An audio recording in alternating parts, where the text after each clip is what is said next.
이성계의 본관은 전주이다. 처음에는 자가 중교로는 송원이었는데 이것은 이색이 지어준 것이다.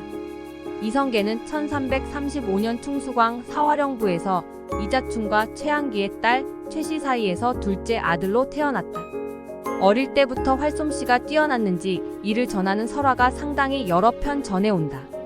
이성계는 가문의 배경과 타고난 재능을 바탕으로 두각을 나타내기 시작했는데 그 첫 번째가 1361년 공민왕 9월 반란을 일으킨 동로강만 호박이를 잡아 목을 벤 일이었다. 같은 해 명나라에서 요동 백호왕 등명을 보내어 천령 리설치를 통보하였다. 이 문제로 두 나라의 외교 관계가 극도로 악화되었고 이것은 원에서 명으로 중원의 패자가 변화하는 상황과 고려와 원의 특별한 관계가 복잡하게 얽히면서 비롯된 문제였다. 이에 우왕과 최영이 주도하여 요동정벌이 결정되었고 이성계는 이에 반대하여 작은 나라로서 큰 나라에 거역하는 것이 한 가지 옳지 못하며 여름철에 군사를 동원하는 것이 두 가지 옳지 못하며 온 나라 군사를 동원하여 멀리 정벌하면 외적이 그 허술한 틈을 탈 것이니 세 가지 옳지 못하며 지금 한창 장마철이므로 활은 악교가 풀어지고 많은 군사들은 역병을 앓을 것이니 네 가지 옳지 못함입니다.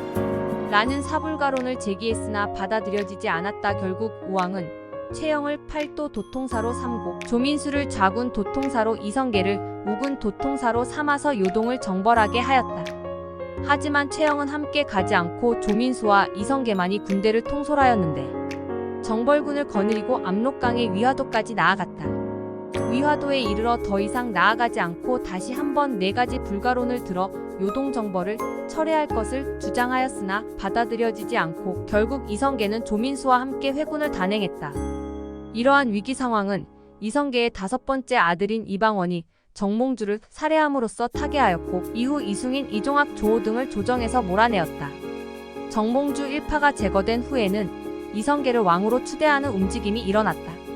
공양왕도 병문안을 핑계로 이성계를 찾아오고 이성계와 맹약을 맺겠다고 하면서 스스로 불리한 상황을 타개해보고자 하였으나 이미 상황을 되돌릴 수 없었다. 왕대비인 공민왕의 비안씨의 교지를 받드는 형식을 빌어 공양왕을 원주로 쫓아내고 백응념, 조준, 정도전, 김사형, 이재, 이화, 정익의 이질한, 남은, 장사길, 한부림, 한상경 등이 국세를 들고 이성계의 집으로 찾아가 왕의 자리에 오를 것을 권하였고 1392년 7월 17일 마침내 수창궁에서 왕위에 올랐다.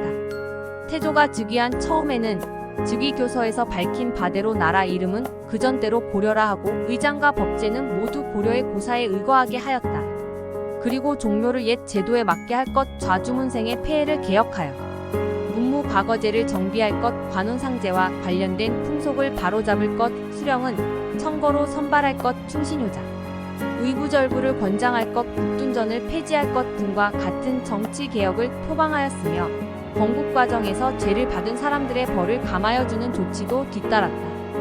물론 고려라는 국호를 계속 사용하지는 않았으며 기로와 백관을 모아 국호를 논의하게 한 다음 명나라의 재가를 받는 형식을 취하여 조선이라는 국호를 확정하고 1393년 2월 15일부터 사용하였다. 이성계는 신의 왕후 한씨 사이에서 이방후 이방과 이방의 이방간 이방원 이방현 경신공주 경성공주를 두었고 신덕 왕후 강씨와 사이에서는 이방번 이방석 경순공주를 두었는데 즉위 후 왕자들을 군으로 봉하는 조치가 취해져서 이방후는 진안군, 이방과 영안군, 이방의 이강군, 이방간 해안군, 이방원 정안군, 이방 법무안군, 부마인 이재흥안군, 서영 이원계의 아들 이양후는 영안군이 되었다. 새 국가 건설 이후 태조가 가장 주요하게 추진한 사업은 새 수도로의 천도였다. 즉위 직후 한양을 천도지로 언급하면서 천도할 뜻을 비쳤으나 기반 시설을 갖추지 못한 한양으로 옮기는 것은 백성들의 민가를 빼앗는 일이라고 해서 신하들의 반대를 받았다. 이후 계룡산을 비롯해서 무악, 한양, 도라산, 턱, 광실원 동쪽 등의 지역을 신하들을 거느리고 실제로 답사를 하고 천도 대상지로서의 가능성 여부를 확인하였다. 그런 다음 1394년 태조3 8월 도평의 사사에서 건의를 하는 형식을 빌어 한양을 새 수도로 결정하였다. 구독과 좋아요는 저희 영상의 희망이 됩니다.